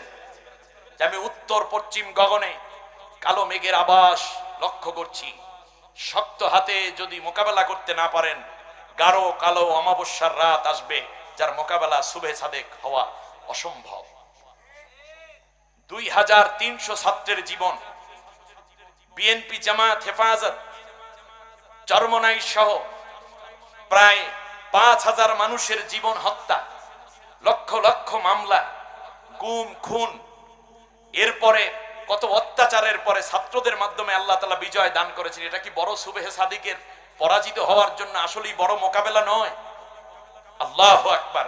এখনো ষড়যন্ত্র চলছে। তাহলে যারা চলে যায় তারা মনে করে আমাকে ধরতে পারবা না, এখনো কয় আমারে ধরতে পারবা না, আবার কয় চট করে চলে আসবে। আপনাকে তো আসতেই হবে, তার কারণে সব হত্যার বিচার করার জন্য আপনাকে আনাই হবে। আপনার আসার দরকার নেই, আপনাকে আনতেই হবে। এবং আমার বিশ্বাস ইন্টারিয়াল যে গভর্নমেন্টে এখন আছেন, আশা করি অন্তর্বর্তীকালীন সরকার তাকে এনে জাতির সামনে প্রকাশ্যে বিচার করে তার এবং তার দোষদের বিচার কার্যকর করার না হওয়া পর্যন্ত আমরা এই জোর দাবি করব। যতদিন পর্যন্ত এই বিচার না হয় ততদিন পর্যন্ত আপনি অব্যাহত থাকুন, অব্যাহত রাখুন এবং দ্রুত এই বিচারের রোড ম্যাপ ঘোষণা করে সেই দিকে নজর দিন, তাহলে জাতি আপনার প্রতি কৃতজ্ঞ থাকবে। আমার বন্ধুগণ, যে কথা আমি বলছিলাম, তাহলে বোঝা যায় যারা পালিয়ে যায় তারা মনে করে কি আমাকে কেউ ধরতে পারবে না। এবারে আসে আল্লাহ রাব্বুল আলামিন বললেন, এখন পালাইয়া যে গেল ইউনূস, কোনো দোষ নাই। দোষ শুধু কয়টা? শুধু পালানোটাই দোষ। এখন আল্লাহ তাআলা বললেন, ইউনূসকে আমি সাকিম অবস্থায় পড়ে রাখলাম, ফেলে রাখলাম, কিন্তু একটা ব্যাপার আছে, আমি আল্লাহ তো তাকে একেবারেও ভুলে যেতে পারি না, তার জাতিকেও আমি ভুলি নাই। চলে যাই নূহ আলাইহিস সালামের সময়, বন্যা আসবে।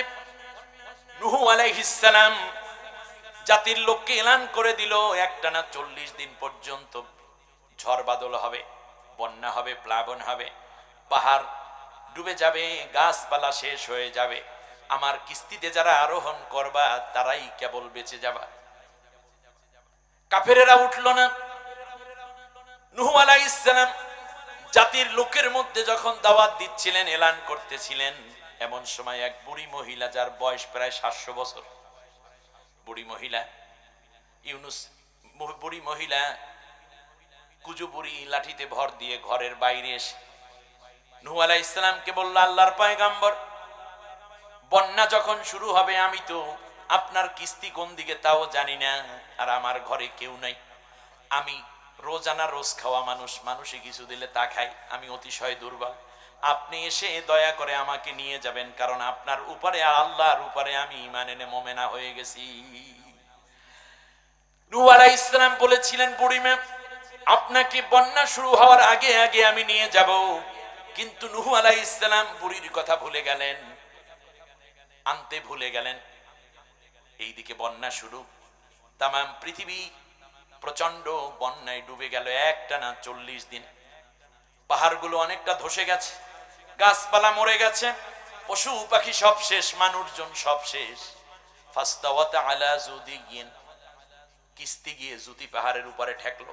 আল্লাহ কোরআনের মধ্যে বলছেন, নূহ আলাইহিস সালাম নেমে আসলেন, এসে চারদিকে ঘুরে ঘুরে দেখতেছেন, দেখে বহু দূরে ধুধু বালুর মধ্যে একটা ছোট্ট ঝুপড়ি। নিজেও চিনতে পারছেন না কোন এলাকা কিভাবে, কারণ বন্যার পরে পরিবেশ পুরোপুরি উলট পালট অবস্থা। ইউনুস, হযরতে নূহ আলাইহিস সালাম আস্তে আস্তে করে ঝুপড়ির কাছে গেলেন, এখানে কি আছে দেখি। শুনতেছেন সিজদায় পড়ে বুড়ি আল্লাহর কাছে কাঁদতেছে, রব্বুল আলামিন, বন্যা যখন শুরু হবে নূহ পয়গম্বর যেন আমাকে ভুলে না যায়, আল্লাহ গো দয়া করে পয়গম্বর যেন আমাকে এসে কিস্তিতে তুলে নেয়, সেই জন্য তুমি তারে মনে করাইয়া দিও। নূহ আলাইহিস সালাম ঘরের বাহির থেকে ডাক দেয়, ও বুড়ি ম্যাম। বুড়ি তাড়াতাড়ি করে সিজদা থেকে মাথা তুললেন, সালাম ফিরিয়ে গাঠি বস্তা আগেই বান্দা ছিল, লাঠিতে ভর দিয়ে থুরথুর করে বুড়ি সামনে এসে বলছে, পয়গম্বর চলেন তাড়াতাড়ি, বন্যা কি এখন শুরু হবে। হযরত নূহ আলাইহিস সালাম বুড়িমার কথা শুনে চোখের পানি ছেড়ে দিলেন, আর বললেন, বুড়িমা মাফ করে দিবেন, বন্যা তো শেষ হয়ে গেছে। তাই নাকি? এইদিকে নূহ আলাইহিস সালাম আল্লাহর কাছে সিজদায় পড়ে কান্দে, আল্লাহ আমার একটা ওয়াদা তো আমি পূরণ করতে পারলাম না। নূহ আলাইহিস সালাম কান্দেন। নূহ শব্দের অর্থই অধিক ক্রন্দনকারী। নূহ অর্থ কি? বেশি কাঁদছেন নূহ পয়গম্বর, এর জন্য তার নামই আল্লাহ দিয়েছেন নূহ। নূহ আলাইহিস সালাম আল্লাহর কাছে কান্দে, আল্লাহ ডাক দিয়ে কয়, নূহ রে, তোমার ব্যস্ততার কারণে তুমি বারবার জাতিকে রক্ষা করার জন্য দাওয়াতি কাজ করতে গিয়ে, তাবলীগের কাজ করতে গিয়ে তুমি তোমার বুড়ির কথা ভুলে গেছো, উম্মতের কথা ভুলে গেছো, কিন্তু আমি আল্লাহ রব্বুল আলামিন, আমি তো আমার বান্দির কথা ভুলে যেতে পারি না। সুবহানাল্লাহ। সব সময় যিনি আপনাকে মনে রাখেন, মনে করেন, তার নাম কি? আল্লাহ। কিন্তু আমরা কি আল্লাহকে মনে করি? আল্লাহ বলছে, উদউনি আস্তাজিব লাকুম, আমাকে ডাকো আমি জবাব দেব। তুমি ফাযকুরুনি আযকুরুকুম, আমাকে স্মরণ করো আমিও তোমাকে স্মরণ করি। সুবহানাল্লাহ। আল্লাহ রাব্বুল আলামিন এবার বললেন, আমার ইউনুস এই অবস্থায় পড়ে আছে, ওয়া আমবাতনা আলাইহি শাজারাতাম মিন ইয়াকতিন, আমি আল্লাহ আমার ইউনুসকে সেভ করার জন্য তার উপর দিয়ে আমি আল্লাহ লাউ গাছ লাগাইয়া দিলাম। কি গাছ? লাউয়ের ডগা, লাউয়ের পাতা হইল তার ছাতার মতো কাজ করতেছে। ইয়াকতিন শব্দের অর্থ কদু, লাউ আর একটা অর্থ হয় শশা, শশা গাছ কিংবা কদু গাছ। ইউনুস আলাইহিস সালাম এই অবস্থায় আছেন, তাহলে বোঝা যায় যারা পালাইয়া যায় সে যদি নবীও হয়, সরাসরি ঘরে আসার সুযোগ নাই, বাড়িতে আসার সুযোগ নাই। পালাইয়া যাওয়ার কারণে আল্লাহ লিখেছেন কোন গাছের নিচে? কথা কয় না কেন? লাউ গাছের নিচে। আমার ভাইয়েরা, তাহলে গণভবন, বঙ্গভবন, 32-33 বাড়ি, সেক্রেটারিয়েট কিংবা এমপি হোস্টেল, কোথাও আপনারা আসতে পারবেন না। আসতে যদি কোনোদিন ফিরে আসাও যায়, তাহলে আসতে হবে কির নিচে? গাছের নিচে। গাছের নিচে শোয়া তো শুরু হয়েই গেছে। ওই যে কালামানিক, বিচারপতি মানিকের কথা বলছি, শুইছিলে কোথায়? বিছনার নাম কি? কলা পাতা।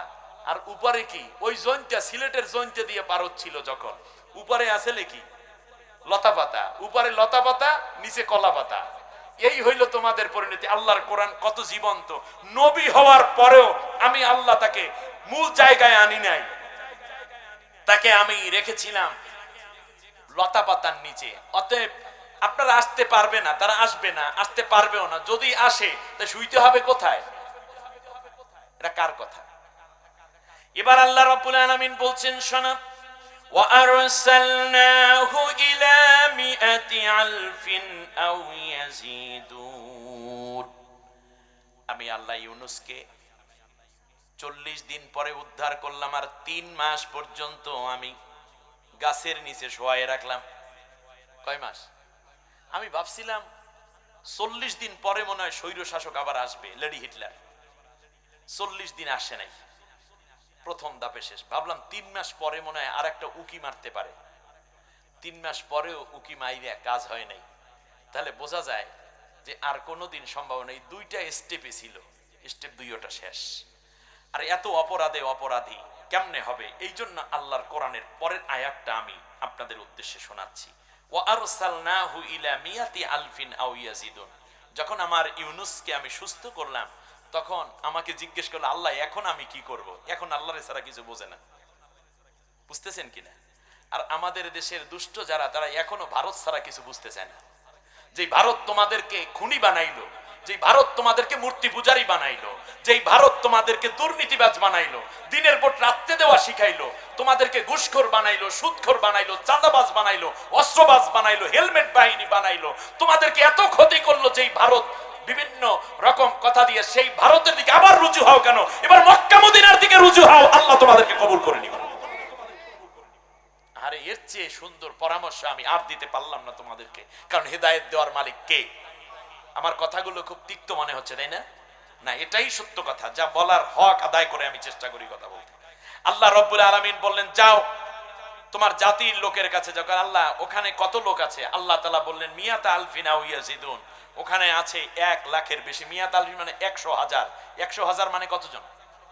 1 লাখ। তখন নিনোয়া প্রদেশের মসুলে লোক সংখ্যা ছিল কত? 1 লাখ, তার চেয়ে কিছু বেশি। আমার কথা না আল্লাহর কথা? আল্লাহর কথা। বললো যে আল্লাহ তাআলা, তাহলে আমি কি করব? যাও ওখানে গিয়ে প্রত্যেককে তুমি মাপ চাবা। প্রথমে কি করবা? আমি যে পালাইয়ে গেছি, আমার ভুল হয়েছে, মাফ করে দেন। আর দ্বিতীয় হচ্ছে আপনারা ঈমান আনেন। আর ঈমান তো তারা আইনেই রাখছে, এখন শুধু রেজিস্ট্রেশন হবে। কথা বোঝেন নাই মনে হয়? ঈমান আনা আছে, সেই কথা আমি বলছি না, আল্লাহ বলছেন। ইল্লা কওমা ইউনূস, ইউনূসের ঈমান, জাতির লোকের ঈমান আমি আল্লাহ নিজেই কবুল করেছি। আর এখন হবে ঈমানের স্বীকৃতি, কারণ নবীর মাধ্যমে, নবীর উপস্থিতিতে ঈমানের স্বীকৃতি দিতে হয়। এই জন্য তোমার কাছে ঈমানের স্বীকৃতি। আল্লাহ বলছে যে জাতির লোকেরা ঈমান আনতে অলরেডি ঈমান হয়েই আছে, তুমি শুধু কি করবা? কিন্তু প্রত্যেকের কাছে যাইতে হবে। লোক সংখ্যা তখন কত ছিল? 1 লাখ প্লাস। বলেন 1 লাখ প্লাস, কিছু বেশি। আও ইয়াজিদুন, আল্লাহ কোরআনে বলছেন না? তাহলে বোঝে 1 লাখ না, আর একটু বেশি হবে। আল্লাহর কথা তো বাদ দেওয়ার কোনো সুযোগ নেই আমাদের। এবার ইউনূস আলাইহিস সালাম আল্লাহর কাছে বলে, রব্বুল আলামিন, আমার এখন বয়স 90 বছর। 1 লক্ষ মানুষের কাছে যাই যদি 1 মিনিট কইরেও সময় দেই, তাই তো আমার এত হায়াত কুলাইবে না। আমার হায়াত কত? হায়াতের একটা ব্যাপার আছে না? আল্লাহ রাব্বুল আলামিন বলেন, ইউনূস, তোমার চিন্তা নেই। তুমি যতদিন পর্যন্ত সব মানুষের কাছে ক্ষমা চেয়ে শেষ না করতে পারবে এবং ঈমানের দাওয়াত পৌঁছতে না পারবে, ততদিন পর্যন্ত আমি তোমার মৃত্যু দেব না। ততদিন পর্যন্ত আমি তোমার হায়াতকে বাড়াইয়া দিলাম। সুবহানাল্লাহ। ইউনূস আলাইহিস সালাম 4 ইয়ার্স হায়াত পেয়েছেন। এর মানে 444 বছর। 444 বছর হায়াত পেয়েছেন, শুধুমাত্র ওই যে জাতির লোকদের কাছে শেষ ব্যক্তিটি পর্যন্ত দাওয়াত পৌঁছাবে এবং তার কাছে কি করবে? এক্সকিউজ চাইবে, ক্ষমা চাইবে, আমি পালাই গেছি, ভুল হয়ে গেছে। কিন্তু ইউনূস আলাইহিস সালাম কোনো দোষ করেন নাই, শুধু পালাইছেন। এই জন্য জাতির লোকেরা তাকে কি করে নাই? কোনো অ্যাটাক করেন নাই, কোনো মামলা দেন নাই, কোনো অসুবিধায় তাকে ফেলেন নাই, কারণ শুধু পালাই একা একা মনের কষ্টে তিনি গদবানান আসিফা, তিনি মনে কষ্ট নিয়ে চলে গেছেন। এই কারণে জাতির লোকেরা তাকে রিসিভ করেছে, বরং জাতির লোক তাকে পাইতে চেয়েছিল, কিন্তু আপনাদের আপা আর ওই অন্যান্য যারা পালাইয়ে গেছে তারা কি এই কামে শুধু এতটুকু পালানোই অপরাধ, না অপরাধ কইরা পালাইছে? অপরাধ কইরা পালাইছে, আবার পালাইয়া যাইয়াও অপরাধ করতেছে। যদি কোনো ক্রমে ফিরে আসে, বাংলাদেশে বর্তমানে 18 কোটি মানুষ, কত? প্রত্যেকের কাছে যদি এক্সকিউজ চায় 2 মিনিট করে যদি হয়, তাহলে 770 বছর 98 দিন 13 ঘন্টা 16 মিনিট 47 সেকেন্ড সময় লাগবে। হিসাব করে দেখেন এখন আপনি, 16 কোটি 1 লাখের কাছে লাগবে, তখন যদি 350 বছর লাগে তাহলে 18 কোটি, 100 লাখে 1 কোটি, তার 18 কোটি, হিসাব এটা ক্লিয়ার। তাহলে তার লাগতেছে প্রায় 750 বছর। কি তোমাকে আপা বাঁচবে 750 বছর? আচ্ছা, না হয় বাঁচলো, বুঝলাম, যাই হোক, তোমরা বাঁচাইয়ে রাখলে আমাদের অসুবিধা নেই। কিন্তু বলেন দেখি, আবু সাইদের মা তাকে ক্ষমা করবে? মুগ্ধর মা তাকে ক্ষমা করবে? কথা বলেন না কেন আপনারা? মুজাহিদ শিপনের মা তাকে ক্ষমা করবে? রুহানির মা তাকে ক্ষমা করবে? এই যে শত শত মানুষকে গুলি করে হত্যা করেছে, তাদের মা বাবা ভাই বোন, কত নারীকে বিধবা করেছে, কত সন্তান ইয়াতিম করেছে, তারাই ক্ষমা করবে? অতএব কোনো দিন আর তিনি ফিরে আসিবেন না। আপনারা এখন গাছে কাঁঠাল গোপে তেলও দিতে পারেন, আর তওবা কইরা ইউনূস আলাইহিস সালামের জাতির মতো ফিরে আসলে সেটা হবে আপনাদের জন্যই করলেন। আল্লাহ আমাদের সবাইকে সহি বুঝ নেওয়ার মতো তৌফিক দান করুন, বলেন আমিন। ভারতের সবচেয়ে বড় অপরাধ এই মুহূর্তে আমি মনে করি, স্বাধীনতার পর থেকে এই পর্যন্ত যা করেছে, বাংলাদেশের সবচেয়ে লেডি স্বৈরাচার এক নারী, এতগুলো মানুষ হত্যাকারী এক নারী, অবৈধ ক্ষমতা দখলকারী এক নারীকে তারা আশ্রয় দিয়ে বাংলাদেশের মানুষের সাথে চূড়ান্ত দুশ্মনীতে তারা স্পষ্ট দলিল হিসেবে পেশ করল। বাংলাদেশকে তারা যে ভালোবাসে না, তার প্রথম এবং শ্রেষ্ঠতম প্রমাণ হয়ে রইল, সেরা প্রমাণ হইল এইরকম পালাতক একটি গভর্নমেন্টকে, তার দোসরদেরকে, গভর্নমেন্ট প্রধানকে তারা আশ্রয় দিয়েছে। বাংলাদেশের সাথে ভারতের এই আচরণ মোটেও শোভনীয় হয়নি। ঠিক তার পাশাপাশি তারা, আমরা কন্যা পাইয়া তারা বন্যা ছাইড়া দিছিল, মনে আছে? আমি আপনাদের উদ্দেশ্যে আলোচনার শেষ পর্যায়ে বলতে চাই, এই রকম পতিত একটি গভর্নমেন্টের পরে ক্ষমতায় কারা আসবে, আল্লাহ কাদেরকে ক্ষমতা দিতে চান, এটাই তো আলোচনার শেষ কথা ছিল নাকি? আল্লাহ রাব্বুল আলামিন সূরা কসাসের মধ্যে বলেন, অনুরিদু আন্নামুন্না আলাল্লাযীনা ইসতুদঈফু ফিল আরদ ওয়া নাজআলাহুম আইম্মাতাও ওয়া নাজআলাহুমুল ওয়ারিসিনা ওয়া নুমাক্কিনা লাহুম ফিল আরদ। আল্লাহু আকবার। আল্লাহ রাব্বুল আলামিন বলেন, সূরা কসাসের 4 নম্বর আয়াত পড়েন, আল্লাহ তাআলা বলছেন, আমি সিদ্ধান্ত নিয়েছি এই রকম যদি কোনো ফাসিক গভর্নমেন্ট পালিয়ে যায়, তারপরে শূন্য চেয়ারগুলোতে আমি বসানোর জন্য কাদের সিদ্ধান্ত নিয়েছি শোনো, অনুরিদু আন্না মুন্না আলাল্লাযীনা ইসতুদঈফু ফিল আরদ, জমিনের বুকে সবচেয়ে বেশি অত্যাচারিত হয়েছে ওই দেশের মধ্যে যেই দলের লোকেরা, সেই দলের লোকদের উপরে দয়া করব, এটা আমি সিদ্ধান্ত নিয়েছি। সিদ্ধান্ত কার? আল্লাহ যেটা সিদ্ধান্ত নিয়েছেন, আমরা কি সেই দিকে কাজ করতে রাজি আছি? তার সবচেয়ে অত্যাচারিত হয়েছে যেই দলের লোকেরা, আমরা সেই দলের লোকদেরকে যদি দয়া করি, ভালোবাসি, সমর্থন দেই, তাহলে কার দয়ার সাথে আমাদের দয়া মিলে যাবে? আল্লাহর দয়ার সাথে মিশতে আপনারা সবাই রাজি আছেন? এ আল্লাহর ইচ্ছার সাথে সবাই ইচ্ছা পোষণ করতে রাজি আছেন? কে কে রাজি একটু হাত উঁচু করে আল্লাহকে দেখা। লিল্লাহে তাকবীর। আল্লাহ তুমি আমাদেরকে কবুল করো। হাত নিচু করেন। ওনা জাআলাহুম আইম্মাতান, এবং ওই দলের লোকদের, অত্যাচারিত, নির্যাতিত, মাজলুম দলের লোকদের হাতে আমি রাষ্ট্রের নেতৃত্ব তুলে দেওয়ার সিদ্ধান্ত নিয়েছি। ইমাম শব্দের অর্থ 1 বছর, মানে নেতা বানাবো। ইমাম অর্থ কি? নেতা। আর আইম্মা মানে বহু নেতা, বহু বছর। এর মানে ইউনিয়ন কাউন্সিল হতে শুরু করে উপজেলা, সেখান থেকে এমপি, মন্ত্রী, সচিব, টিওনো, ডিসি, এসপি, বড় বড় উপরস্থ কর্মকর্তা, এখান থেকে ধরে ডাক্তার, ইঞ্জিনিয়ার ইত্যাদি সব জায়গায় আমি আল্লাহ ওই দলের লোকদের হাতে নেতৃত্বের চাবিকাঠি উঠানোর সিদ্ধান্ত নিয়েছি। আমরাও কি এই সিদ্ধান্ত নিতে পারবো না? ওনা জাআলাহুমুল ওয়ারিসিন, আর এই শূন্য চেয়ার গুলোতে তারা যে পালাইয়ে গেছে চেয়ার থুইয়া, এই শূন্য চেয়ার গুলোতে আমি আল্লাহ তাআলা ওই দুর্বল অত্যাচারিত নির্যাতিত মজলুম দলের লোকদেরকে বসাইয়া দেওয়ার সিদ্ধান্ত নিয়েছি। নুমাক্কিনা লাহুম ফিল আরদি, জমিনের বুকে আমি আল্লাহ দুর্বল দলটাকে শক্তিশালী করে দেওয়ার ডিসিশন নিয়েছি। সুবহানাল্লাহ পড়েন না। তাদের চরিত্র বৈশিষ্ট্যের মধ্যে আরেকটা হলো এই যে মিনাল মুমিনিনা রিজালুন সাদাকু মা আহাদুল্লাহ আলাইহি ফামিনহুম মান কাদা নাহবাহু ওয়া মিনহুম মান ইয়ানতাদির ওয়া মা বাদদালু তাবদীলা। আল্লাহু আকবার। আল্লাহ রাব্বুল আলামিন বলেন তাদের মধ্যে এমনও নেতা আছে, এমন লোক আছে একের পর এক হত্যা করা হয়, একের পর এক গুম করা হয়, একের পর একজনকে ফাঁসি দেয়া হয়, জেল দেয়া হয়, কিন্তু একদিন তারা যে আমি আল্লাহর উপরে ঈমান এনে কালেমার পতাকা উড্ডীন করার শপথ দিয়ে ইন্না সলাতি ওয়া নুসুকি ওয়া মাহইয়ায়া ওয়া মামাতি লিল্লাহি রাব্বিল আলামিন, নিঃসন্দেহে আমার নামাজ, আমার কোরবানি, আমার জীবন, আমার মরণ একমাত্র বিশ্বজাহানের পালনেওয়ালা আল্লাহর জন্য, এই শপথ নিয়ে তারা ময়দানে কোরআনের রাজ কায়েমের যে আন্দোলনে শামিল হয়েছে। একের পর এক নেতাদেরকে হত্যা করা হয়, কর্মীদেরকে হত্যা করা হয়, জীবন্ত গ্রেপ্তার করা হয়, আবার পরে লাশটা ফিরিয়ে দেয়, কখনো বা গুলি করে হত্যা করা হয়, কখনো বা ফাঁসি দেয়া হয়। একজনের সামনে আর একজনকে অত্যাচার করে, আর একজনকে ধমক দেয় তোমারেও কিন্তু মাইরা ফেলাবো। কিন্তু তারা একদিন যে শপথ নিয়েছিল মৃত্যুর লাশ যতই বড়, সারি যতই মিছিল যতই বড় হোক না কেন, রক্ত যতই যাক, জীবন যতই যাক, তারা কোরআনের হুকুমাত কায়েমের জন্য শপথ থেকে এক চুল পরিমাণ পিছপা হয়ে যায় নাই। এমন একটি দল বাংলাদেশেও আছে না? নাই আছে। অনুমাক্কিনা লাহুম ফিল আরদ, জমিনের বুকে আমি আল্লাহ তাদের শক্তিশালী করে দেব।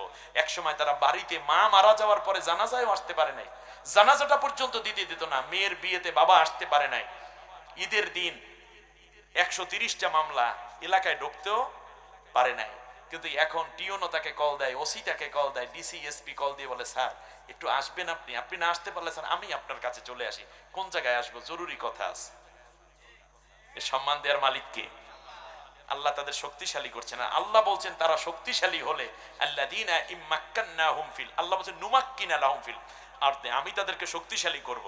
আর আল্লাহ বলছেন তারা শক্তিশালী হইয়া কি করবে? অন্যের উপরে পিটাইবে না, বরং শক্তিশালী হওয়ার পরে তাদের শক্তি দিয়ে তারা 4 দফা কাজ করবে। সুবহানাল্লাহ বলেন। অন্যদের শক্তি চাঁদাবাজি হতে পারে, ক্ষমতা দখল হতে পারে, অন্যের শক্তি বিল্ডিং বানানোর কাজে দিতে পারে, অন্যের শক্তি গলা ধাক্কা হতে পারে, কিন্তু আমি আল্লাহ তাআলা যাদেরকে শক্তিশালী করব, শক্তিশালী হওয়ার পরে তারা 4টা কাজ করবে। আল্লাযীনা ইম্মাক্কান্নাহুম ফিল আরদি আকামুস সালাতা ওয়া আতাউজ যাকাতা ওয়া আমারু বিল মারুফ ওয়া নাহাউ আনিল মুনকার, তারা নামাজ কায়েম করবে, যাকাত আদায় করে গরিবদের মধ্যে বন্টন করে দিবে, আর ভালো কাজের প্রভাব এবং বিস্তার ঘটাবে, খারাপ কাজ তারা বন্ধ করে দিবে। সুবহানাল্লাহ বলবেন না? এই 4 দফা কর্মসূচি তারা বাস্তবায়ন করবে। এজন্য আল্লাহ নবী আমাদেরকে বলতেছেন ফাত্তাবিউস সিওয়াদাল আযম ফাইন্নাহু মান শাদ্দা শাজ্জা ফিন্নার। কোন রাষ্ট্রে যদি এমন পরিস্থিতি হয় আর যদি দেখো যে মজলুম দলটা তোমাদের কাছে আসে, তাহলে যেই দলটা আগাইয়ে আছে বেশি ইসলাম কায়েমের জন্য, সেই দলকে তোমরা সবাই সমর্থন দিয়ে দেবা। যেই দল মেম্বার হইলে ভালো হবে, চেয়ারম্যান হইলে ভালো হবে, এমপি হইলে ভালো হবে, এমপি হওয়ার যোগ্যতা আছে, ডাক্তার আছে তাদের দলে, ইঞ্জিনিয়ার আছে তাদের দলে, ব্যারিস্টার আছে, তারা এমপি হইতে পারে, মন্ত্রী হইতে পারে, বিদেশি রিলেশন বিল্ড আপ করতে পারে, ব্যাংক আছে, বিমা আছে, এইরকম যেই দলটা সবচেয়ে বেশি আগাই আছে, তোমরা সবাই মিলে, ও আমার উম্মাতেরা, ও পীরেরা, ও মুরব্বীরা, ও বুজুর্গরা, সবাই মিলে ওই দলটাকে বিজয় দিয়ে দিও। তার কারণ বিজয় হওয়ার পর তো তারা কোরআনের আইনি কায়েম করবে। কিন্তু তুমি যদি আগাও তাহলে ওই 15 দল মিলেও কোনো সাফল্য আসবে না। অতএব ওই একটা দলকে আগাইয়া দিও। আর একটা কথা শোনো, যদি এই সুযোগ থাকার পরেও বড় দলকে আগাইয়া না দিয়া, ফতুয়া দিয়া, এরপর মোড়াইয়া গোড়াইয়া অন্যদিকে কাইটে যাও, আর যদি ইসলামী হুকুমত প্রতিষ্ঠিত হওয়ার ক্ষেত্রে তোমার কারণে, তোমাদের এই মানে ঠেলাঠেলির কারণে যদি কোরআনের দলটি বিজয়ের দ্বার প্রান্তে গিয়েও যদি পূর্ণ সাফল্যে ব্যর্থ হয়, তাহলে ওই রাষ্ট্রে তো আবার পুনরায় ঘুষ শুরু হবে, মদ শুরু হবে, জেনা ব্যভিচার শুরু হবে, বিপর্যয় থাইকে যাইবে, খুন খারাপি থাইকে যাইবে, ঘুষ সুদ থাইকে যাইবে, অর্থ পাচার, জুলুম এবং নির্যাতন থেকে যাবে। এই যত বরণের গুনাহ হবে, সব গুনার অংশগুলো তোমাদের আমল নামায় যাবে, আর তোমরা জাহান্নামী হয়ে যাবে। ফামান সাদ্দা সাজ্জাফিন নার। আমি নবী যে বললাম বড় দলটাকে সমর্থন দাও, যদি কোনো ক্রমে মোরামুরি কইরা আবার যদি পরাজিত হয় কোরআনের এই বিশাল সুযোগ, তাহলে যত গুনাহ হবে তুমি কিন্তু সেই কারণে জাহান্নামে যাবে। তুমি পীর হও, বুজুর্গ হও, দাড়িওয়ালা, টুপিওয়ালা, কওমি হও, আলী হও। কথা বোঝেন না আপনার মনে হয়? অতএব আমাদের দেশে যেই দলটি এগিয়ে আছে সেই দলটিকে আমরা আরেক ধাপ আগাইয়া দিলে, যদি আজ রাতে কোরআনের দল বিজয় লাভ করে, এই রাতে কি আর কোনো মদের দোকান খোলা থাকবে? সুবহানাল্লাহ পড়বেন না? আজ রাতে কি আপনারা বলুন আর কোনো ফ্রোজ কোয়ার্টার খোলা থাকবে? তাহলে আমার দেশের লক্ষ লক্ষ যুবক এবং মানুষের, পুরুষের ইমান হেফাজত হবে, জেনা থেকে সে বেঁচে গেল, ওই নারীরাও জেনা থেকে বেঁচে গেল, ঠিক তার পাশাপাশি মদ পান থেকে বেঁচে গেল। আগামী কালকে কোনো নারী কি বেপর্দায় যাবে না? সবাই শালীনতার সাথে পর্দা করে স্কুল কলেজ ইউনিভার্সিটি যাবে, পর্দা সহকারে যাবে। ফজরের আজান হলে কোনো বেনামাজি থাকবে না, সব মানুষ নামাজে যাবে। তাই এই যে গুনাহ থেকে বাঁচলো এবং নামাজে গেল, এই একটা সওয়াব, কোটি কোটি মানুষ নতুন করে নামাজি হওয়া শুরু হয়ে গেল। আমরা কেবলমাত্র রাষ্ট্র গঠনে একটি আগাইয়া থাকা দলকে সমর্থন দেওয়ার কারণে, আপনার এই সমর্থনের কারণে আপনি পাবেন সাদাকায়ে জারিয়ার সওয়াব। আর উল্টাপাল্টা করার কারণে আপনি জান্নাতি না জাহান্নামী? জাহান্নামে। অতএব শুধুমাত্র পালানোর অপরাধে আল্লাহ বলছেন, ও যদি আমার কাছে মুলিম না হতো, আত্মসমালোচনা করে সে যদি অনুতপ্ত না হতো, আমার তসবিহ না পড়তো, তাহলে আমি কিয়ামত পর্যন্ত রেখে দিতাম। আর এত অপরাধ করিয়া পালাইয়া দোষও স্বীকার করে না, তিনি ফিরিয়ে আসিবেন, আপনারা আর এই চিন্তাও কইরেন না। আল্লাহর কোরআন যেটা বলছে এটা মেনে নেন। আর আল্লাহ তাআলা কাশাফনা আনহুম খিজিউন ফিল হায়াতিদ দুনিয়া, যে দুনিয়ার যত আযাব ছিল সব থেকে আমি বাঁচাইয়া দিলাম, তার কারণ তার জাতির লোকেরা ইউনূসের না পাইয়াও আমার উপর ঈমান এনেছে।